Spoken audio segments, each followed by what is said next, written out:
دیکھیں کامران صاحب، مذاکرات کی جو بات ہوتی ہے اس سے پہلے تھوڑا سا اگر ہم پیچھے چلے جائیں تو مذاکرات جو ہے، جو ملک کو آگ لگائیں، ملک کو بند کرنے کی بات کریں، جن کے اپنے بچے میکڈونلڈس کے برگرز کھا رہے ہوں اور لوگوں کے بچوں کو کفن کہیں کہ باندھ کر آؤ، جن کے اپنے بچے باہر آرام سے لیٹے ہوں اور لوگوں کے بچوں کو کہو کہ سول نافرمانی کرو، ملک کو آگ لگاؤ، ان کے ساتھ مذاکرات کرنا اٹ سیلف تھوڑا مشکل ہے۔ لیکن ہر چیز کا جو حل ہے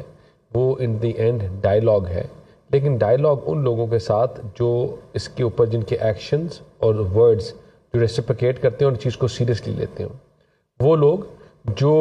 جلاؤ گھیراؤ کی سیاست کرتے ہیں اور میں نہ مانوں کی سیاست کرتے ہیں، جن کی سیاسی موت ہے کہ آج معیشت بہتر ہو رہی ہے، جن کی سیاسی موت ہے کہ آج شرح سود میں کمی ہو رہی ہے، جن کی سیاسی موت ہے کہ انفلیشن مہنگائی کی شرح سنگل ڈیجٹ میں آ گئی ہے، جن کی یہ موت ہے کہ آپ کا جو ٹریڈ سرپلس ہے وہ $2 بلین چلا گیا۔ یہ تو وہ لوگ ہیں کہ جو IMF کے سامنے کھڑے ہو کر وہاں مجسمے جلا رہے تھے اپنے افواج کے کہ ان کے ساتھ اگر IMF نے معاہدہ کیا تو ہم تب بھی سول نافرمانی کریں گے، ہم تب بھی آگ لگائیں گے، تب بھی بند کریں گے، تو کر لیں۔ اس کے بعد ریمیٹنس کم ہوئی ہے، زیادہ ہوئی، ریکارڈ ہائیسٹ گئی اور انشاءاللہ آگے بھی جائے گی۔ یہ نفرت کا بیانیہ، تفریق کا بیانیہ، آگ لگانے کے بیانیے کو لوگوں نے خیر آباد کر دیا ہے۔